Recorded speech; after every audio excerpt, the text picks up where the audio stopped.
Have you ever thought about what life would be like without freedom?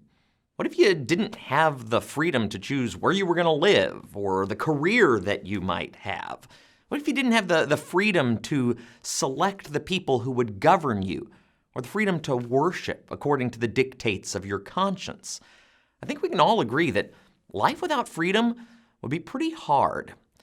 Now, thankfully, we don't know a lot about that in this country. And that's because 243 years ago, in the Pennsylvania State House, the men who participated in the Second Continental Congress joined together to declare some self-evident truths.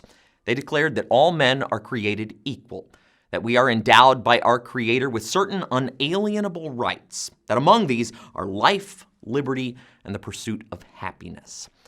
Now, these principles are the principles that have governed much of the activity that's taken place within the borders of our nation for the past 243 years, the principles upon which our nation was founded.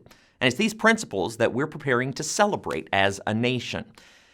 You may know that the Bible actually has a lot to say about the subject of freedom. And this Sunday, we're going to be taking a one-week hiatus from the series that we've been going through this summer on growing by overcoming bitterness. It's been such a helpful study. I know I've benefited from it personally, and many of you have communicated that you have as well. We'll be getting back to that series next Sunday, July the 7th, when Pastor Byers talks to us about the life of Esau and the lessons we can learn from him about avoiding a bitter heart. But this Sunday, we're focusing on the important subject of freedom. Specifically, the freedom that Christ has won for us and how he intends for us to stand in and use that freedom. It's going to be a great time in God's Word.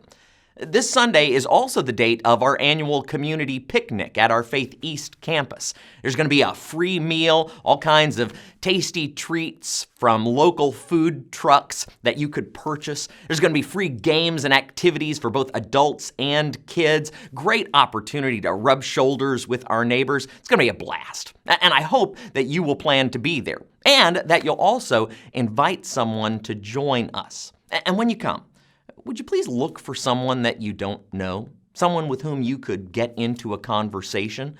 You realize that a simple act of friendliness on your part could go a long way toward helping what might otherwise be a one-time guest at an event like a picnic to help that person become vitally connected to the ministries of our church.